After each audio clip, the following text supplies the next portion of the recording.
Hey there, NLP enthusiasts. Ever trained a named entry recognition model and thought, okay, how do I actually know if it's doing well? Just looking at accuracy is not enough. Because in the world of NER, where your model identifies things like names, organizations, and locations, precision and recall are the real MVPs. But how do we strike a balance between them? Enter the F1 score. Let's break it down. Why accuracy is not enough in NER? So first, why don't we just use accuracy? Let's say you have 100 tokens in a sentence and only 5 of them are actual named entities. If your model labels everything as not an entity, it will still get a 95% accuracy. Sounds good, right? But it missed all the actual entities. That's why accuracy can be super misleading in NER tasks. We need something more reliable, something that really checks how good our model is at finding and labeling the right entities. Precision and recall. Let's talk about precision and recall. Precision is all about quality. It answers all of the entities the model labeled. How many were actually correct?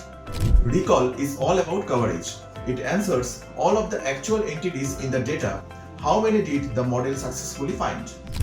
Think of precision like picky friend who only wants to be right, and recall like someone who tries to remember everything even if they get a few wrong.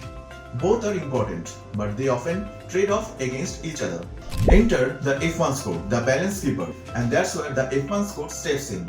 It's the harmonic mean of precision and recall. Sounds fancy, right? But here's what it means. It punishes models that are too lopsided. If you have great precision and but awful recall, or vice versa, your F1 score's gonna call you out. The formula: F1 equal to 2 into precision into recall divided by precision plus recall. So the F1 score tells us how well is your model balancing correctness and completeness. Now, here is something super important for NER folks. There are two ways we can calculate the F1 score. Token level F1. This just checks if each token, like a word, was labeled correctly. It is easier but can be misleading. This checks if the entire entity was labeled exactly right.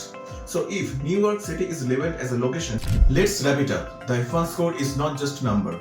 It's your compass. It tells you how well your NER model is performing in real-world messy data.